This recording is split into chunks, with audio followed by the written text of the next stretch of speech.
and welcome to the Hotspur Huddle. I may look a little bit different. My hair is all over the gaff, so it's gone up tonight. But with me to dissect a little bit about Ange and more, I am joined by the fabulous Wes. Wes, it's been a long time since we've done one of these. It feels good to finally be back on. I know. Tell me about it, right? I think you've been a busy person. We've had Nelson, who is unfortunately now requiring surgery because he Oh decided to be an no. absolute donut and like pretty much break his wrist playing football, five-a-side. And yeah, we've had obviously we've had a Spurs game as well in between. Obviously the Brentford game. So yeah, it's been a minute, but we are back live and direct, as AJ Tracy would say. So yeah, very much looking forward to this one.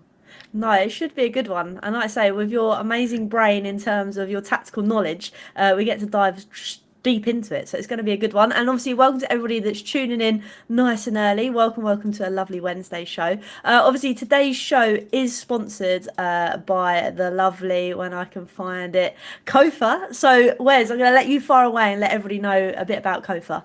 Yeah, so Kickoff Football Academy, Milton Keynes, run different types of football sessions within the Milton Keynes area, working with young boys and girls, trying to help them develop. So we've got loads and loads of different things going on. One-on-one sessions, we've got our academy, usually have holiday camps, birthday parties, team coaching, after school football, and a hell of a lot more. So if you are in and around the Milton Keynes area, Dele Alli country, for people that don't know where it is, yeah, feel free to get in touch with us, and we would love to help your child, or if you are a child that is watching, we would love to help you improve your game.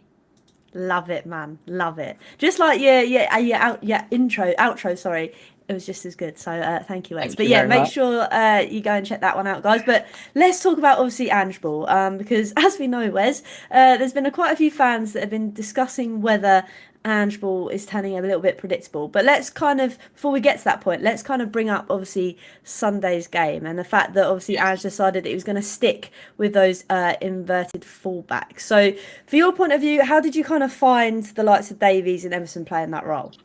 Well, obviously, I'm just going to have to switch this up because Wolves played with a three. Now, it was a bit, it's one of those where if you're going to play with your inverted fullbacks, obviously, it's going to be a little bit different. So yeah, we're playing sort of with the 4-3-3 here.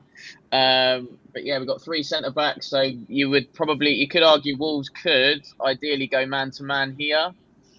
And then you have their wing backs tight on the fullbacks.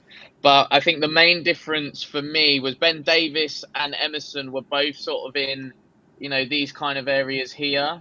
Hmm. So little bit half and half in terms of the half space, but they weren't really as high up. Usually, we used to see Poro and your doggy like really high up here, but I think Davis and Emerson in particular, a lot of the time, was very much in there. Hmm. So when, for example, Romero had the ball here, you've got Emerson sort of there, but then you had Papsard kind of trying to occupy that channel of space, and it just made life really easy for Wolves. Um, if for example we have got Davis and Udogi, or Davis and Emerson, sorry, in those fullback positions, it wouldn't shock me if it was just one of them. But I don't think we've got Emerson Royale's really got the quality on the ball, and we could almost set up a little bit, you could argue similar to City in the sense of the three with the two there, and you could have Emerson really high up against, and then Madison in there, and things like that. Wouldn't shock me to see that type of tweak and change. But listen, Ange is going to stick to it. But it was just so for me watching the game, the fullback. I mean, it was a bad performance from start to finish from everybody. So yeah, I think for me it was just one of those. That was the main thing that I saw, in the sense of the fullbacks weren't as high, which meant the spaces then being occupied. It just helped Wolves, and I think a lot of our play was in front and down the sides of Wolves really. And I think that's the thing, obviously, like you mentioned, obviously Emerson Royal and Davies Besson, they're not the same sort of calibre as what we've seen Pedro Porro and Adogi this season in those kind of positions. And obviously you showed like an alternative that Ange could play. Would you maybe bring in a different personnel to try and play that kind of position, or do you think Ange is going to stick with what he knows, sort of thing?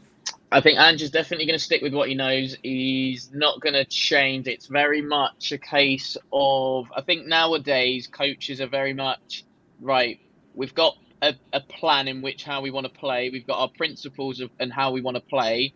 So that's our plan A, and it's just about making plan A better, as opposed to having plan B or plan C.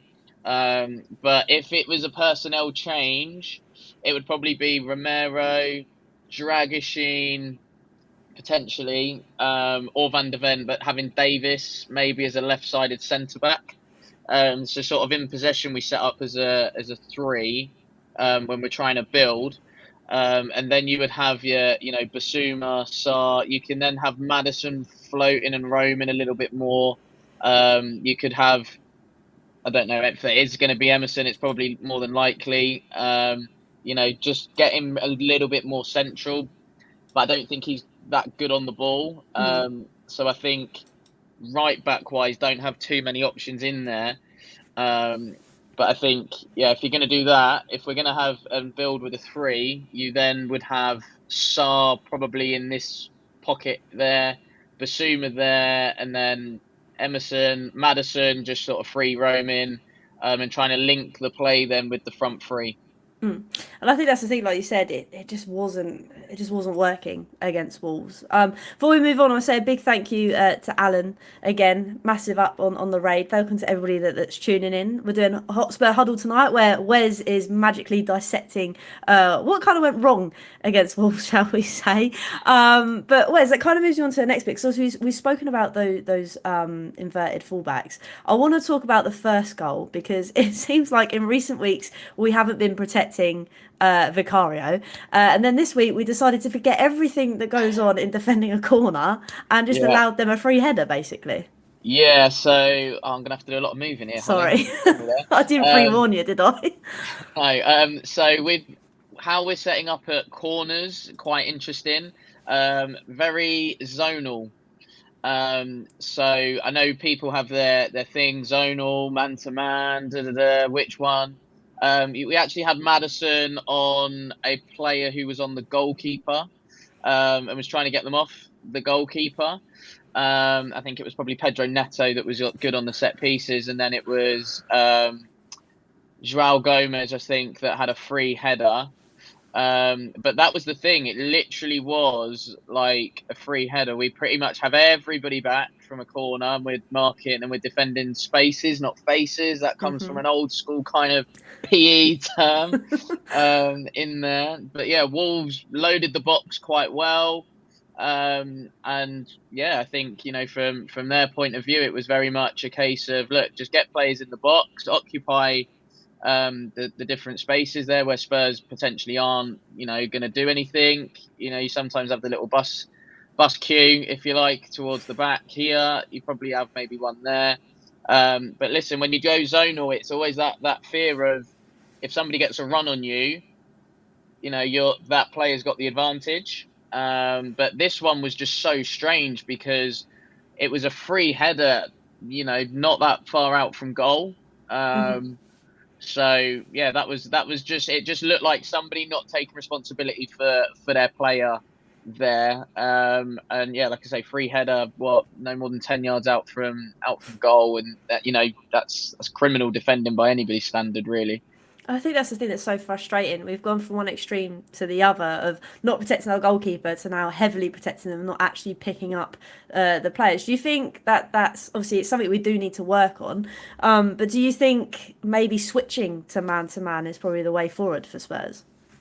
I have always been a fan of man to man. It gives players a bit more responsibility as well. If anything does go wrong, so you can be like, right, whose man was that? Right, for example, could be Romero, could be Van de Ven, and things like that. But I think it's often a bit of a hybrid. So usually, what you would have is someone just protecting this front space here, just in case, for example, it is a bit of a poor corner, they can sort of attack the ball or hook it away straight away.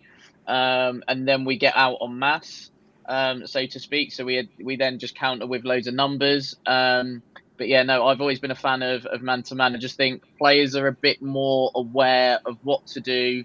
And I think it's just something that players are more comfortable with. I know that the zonal marking has come into play probably over the last 20 years or so. But I think now, from a Spurs point of view, I personally think we need to go man to man. But having said that, it's Ange, and he's not going to change his ways.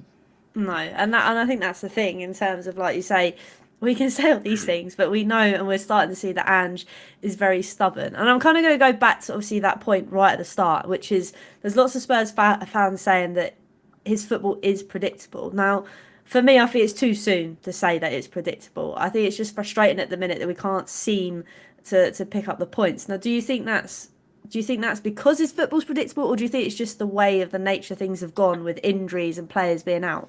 Yes, I've been asked this question quite a lot over the last few days, speaking to like different Spurs fans and things like that. I actually think it's the fact we had loads of players out, and then they've all sort of come back at the same time.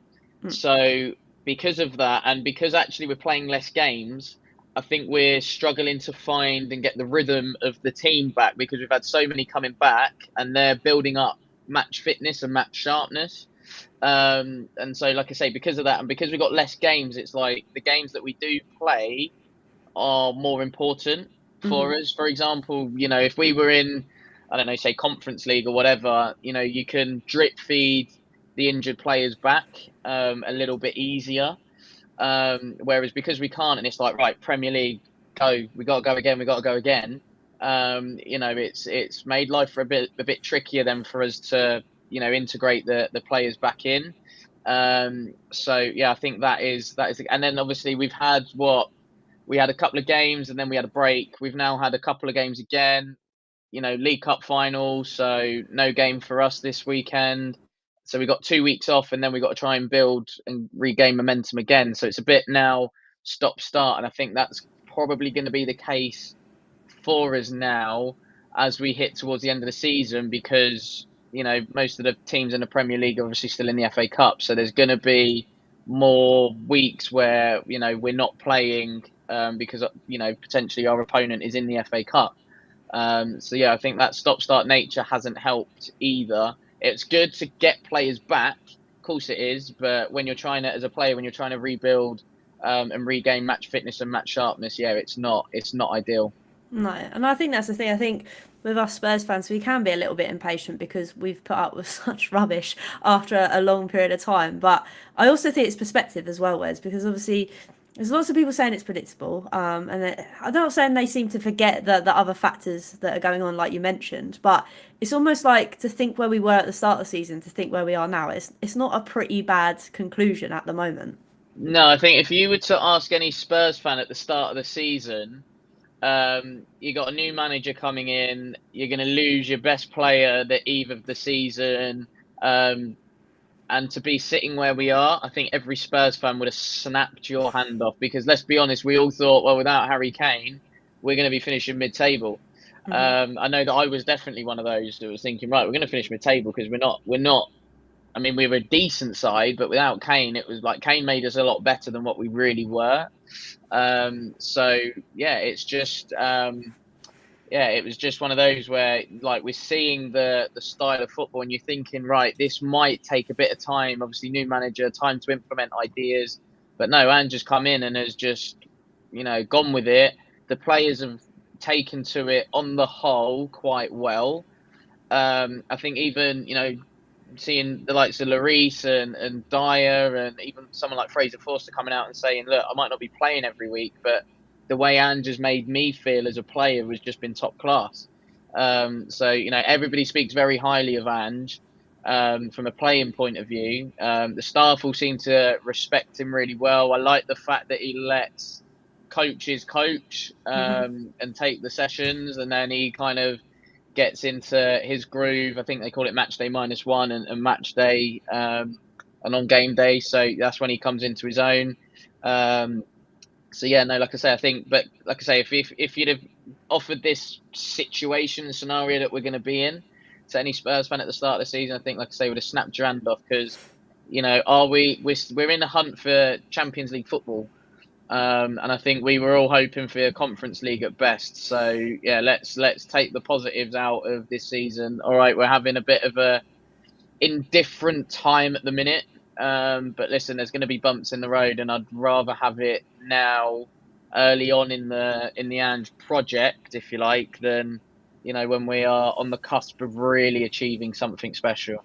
Definitely. And I think that's just the thing. I think we just need a little bit of perspective sometimes as fans. But like all things, we're very passionate. Of course, things are going to wind us up, but we just have to sit back and sit back for a little bit. I mean, talking about things that wind us up, I'm going to bring the board back up. You're going to have to move all the players again. I'm sorry, Wes. Here we go. Let's I go. want to talk. I want to talk about that second goal because Right. there's been a lot of chat to say who's at fault, and to be honest with you, I think it's a mix of kind of different scenarios in terms of personnel. And I think it starts right at the very start of where we lose possession. I think the most annoying thing was at this point in time, we were heavily putting on the pressure on them. And it was like we weren't going to we were seeming we were going to score. And it just all went to crap basically within the space of what 10 seconds. So I know you're in preparation of moving all the players, and I'm trying to waffle so it doesn't look like you've got to move everything. But Wes, as you move the players, please fire away to what you think went disastrously wrong with that second goal. So, second goal. Hold on, I've got to be really careful here with regards to. So, second goal. Right, for me, I've seen some interesting takes, shall we say, on social media recently. So yeah, for me, second goal. I mean, there's a catalogue of errors here, to be honest. That, like I say, so it kind of starts for me with Basuma. Takes a really poor type of touch. It's not his actual first touch and his touch itself. It's the way he chooses to receive the ball. So he chooses, and Basuma does this a lot, bottom of the studs. It's a touch that's usually associated with futsal. So he's gone for that. And then all of a sudden, I think it's Wolves break off the back of it. I think it's João Gomez that then clips one into Neto. You've got a 1v1 then with Neto and Emerson Royale here. And you've got Emerson Royale who's sitting on the halfway line wondering what on earth to do. Usually in this situation here, so you'll have the Wolves players breaking forwards at this point. Let me see if I can draw some lines. Here we go. Oh. Here we go. Look at this. This is Monday Night Football here. All right. So you got those Wolves players that are really, you know, busting the gut to get forwards and everything else. So Emerson Royale was really outnumbered here. What should he do in this situation? Well, in this situation, he has to drop and concede the space.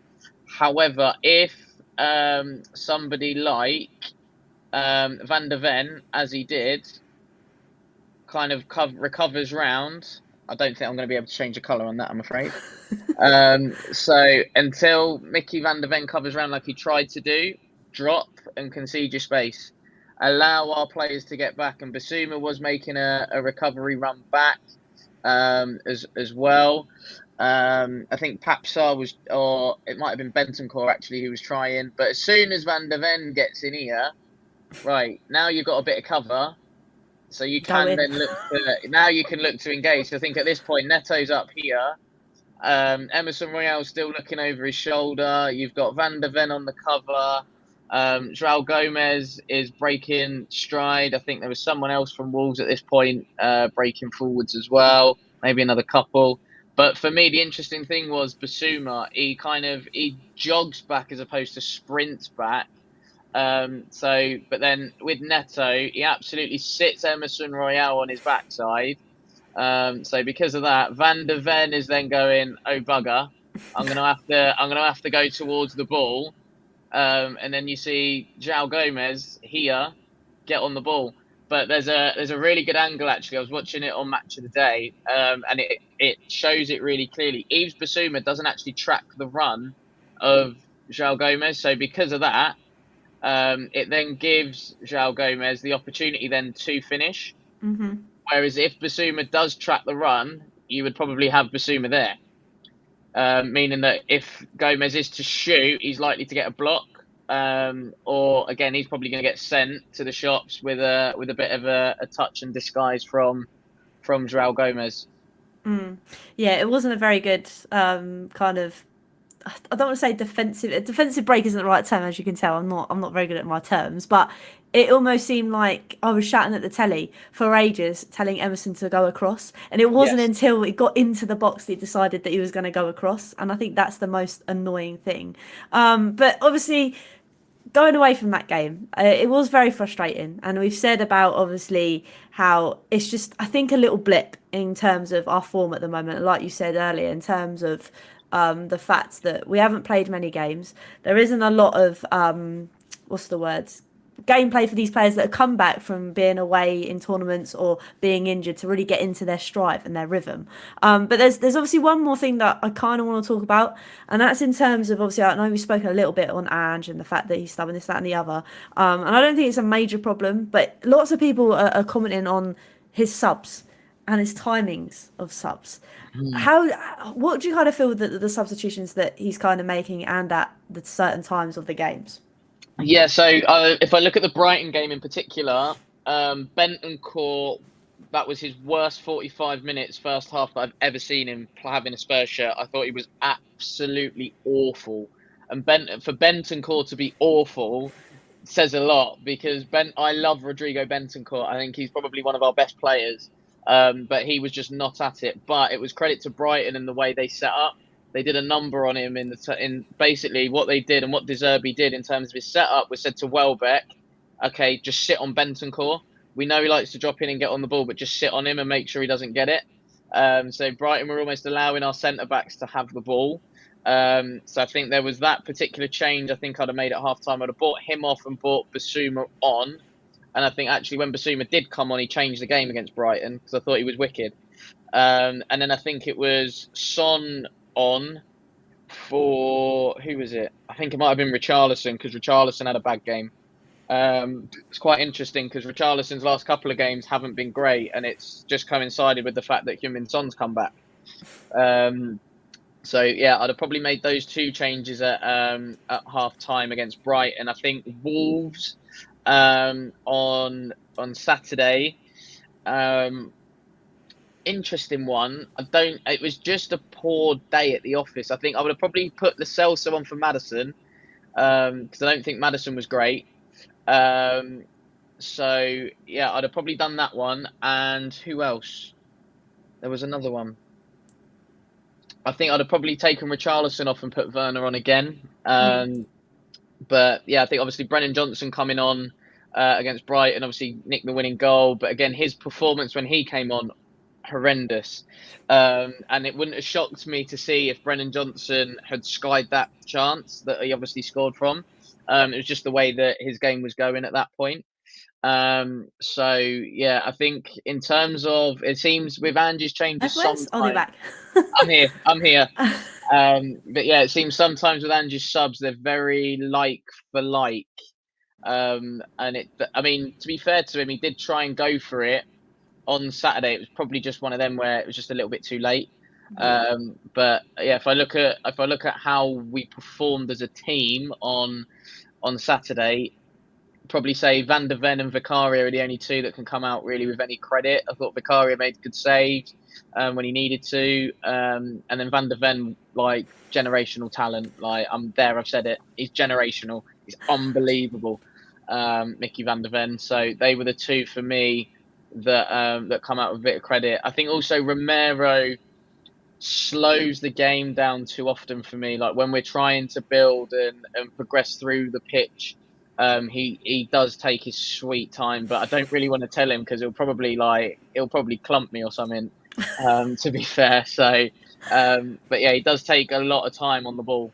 So yeah, it's just one of them. But back to the subs, yeah, I think there's a few that you're looking at it going, really, it's a bit strange. And then when he does try and go for it, it just seems that little bit late. And I think that's the thing. I think we all kind of forget, and I don't want to keep making excuses for Ange because it is frustrating when these things don't click for us. But I think he is also adapting to the Premier. We all kind of forget that he is also new to the Premier League. And I think that's something that kind of goes out of our heads because yes, all right, we want to win every game, but it's not necessarily going to happen like that. Obviously, I think Darren knows that. Obviously, you're back on the show, so he's had to put Moussa Dembele in a comment. Yeah, love it, love it, love it. Love that, Darren. So thank you. But obviously, one more point I think to kind of wrap everything up, and that is obviously I asked a few people in the last couple of weeks of whether we can actually reach top four.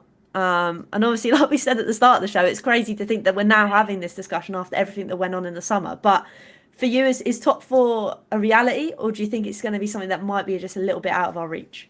I think it's a reality, 100%. You know, we're in the mix for it. It's just frustrating that we don't.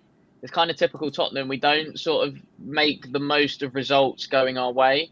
So I think obviously, we lost on Saturday, but then results went against us quite badly.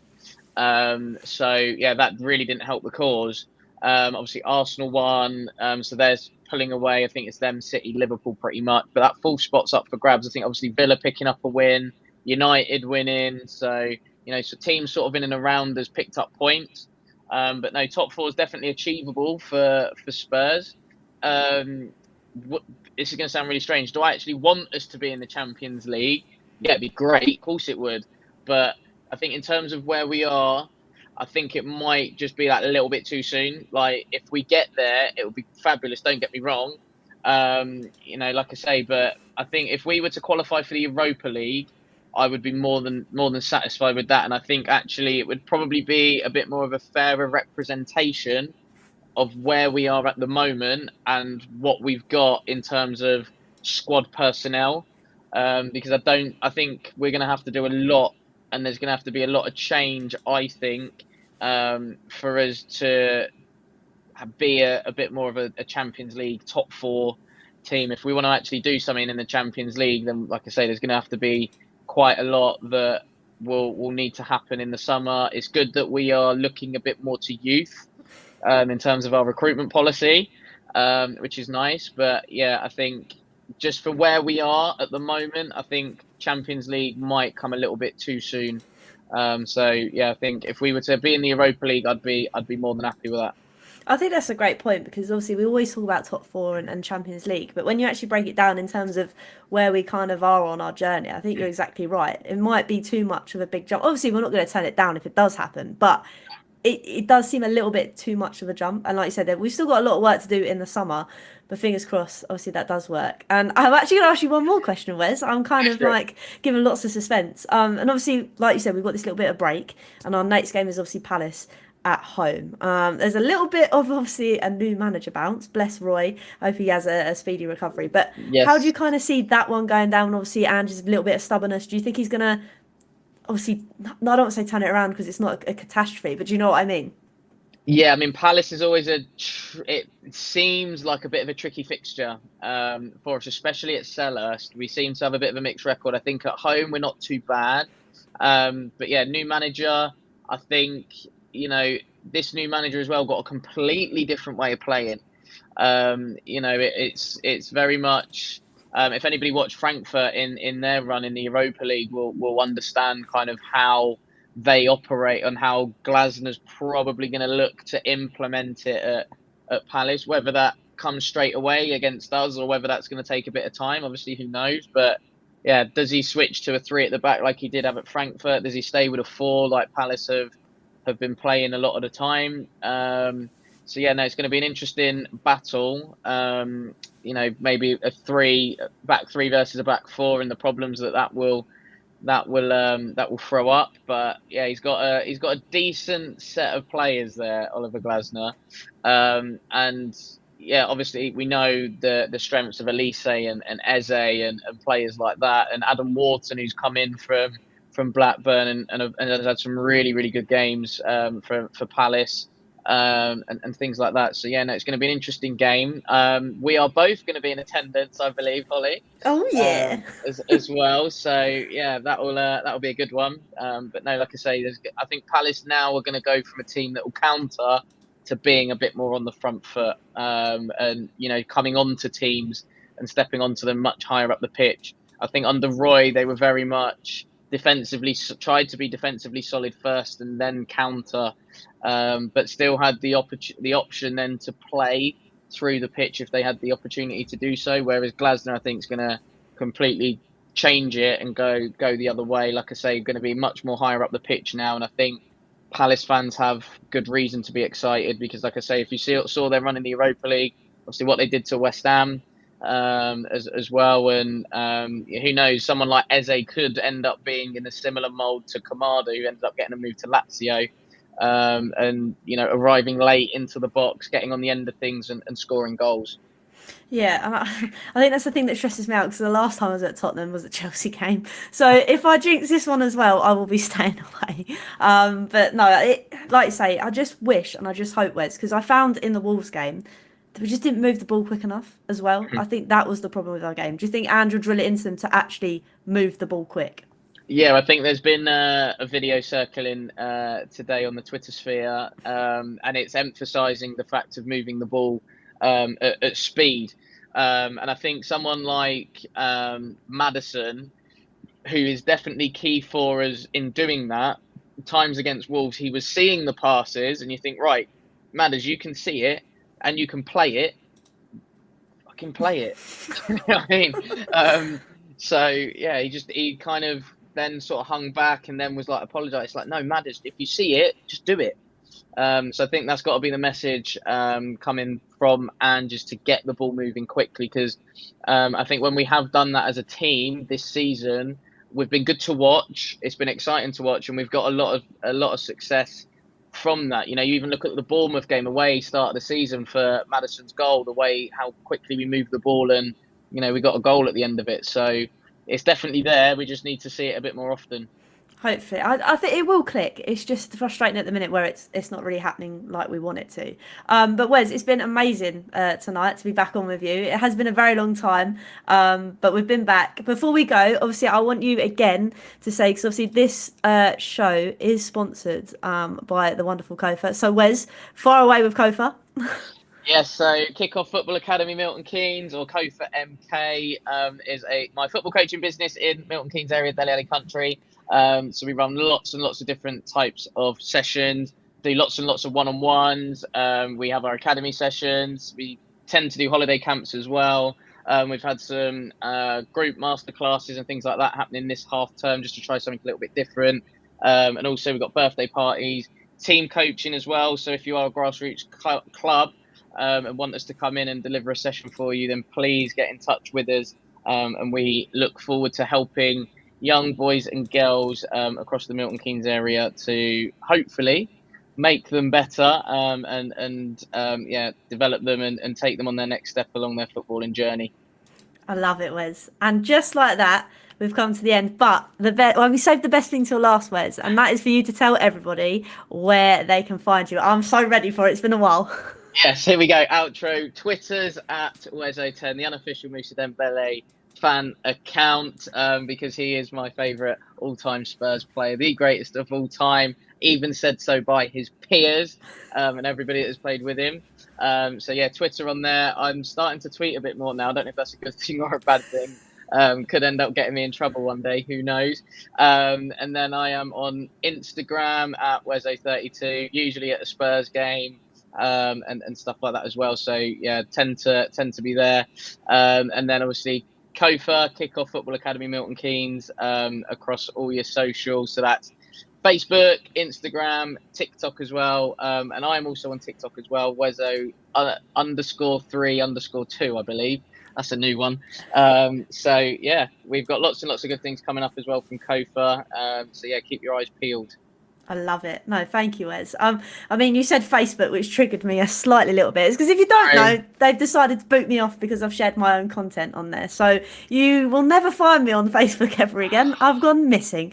But you can find me obviously on Twitter and all that good stuff. Wes, it's been amazing tonight. Like many people have said, it's great to obviously have someone on that's good at tactics because I am really not. So it's great to have you on to show everyone that. The Hotspur Huddle will hopefully be back again next week at Wednesday. I'll make sure that I am actually here for it this time. So I'm glad you guys have all enjoyed it. There's no Holly Hotspurs on Monday because there's no game, but I will be dropping another video from my chat with Ledley King. So that's already premiered, so make sure you tune in for that one. And like I said, hopefully when me and Wes talk again next week, we'll be prepping up ready for that game against Palace, which should be a good one. But like we always say, come on, you Spurs.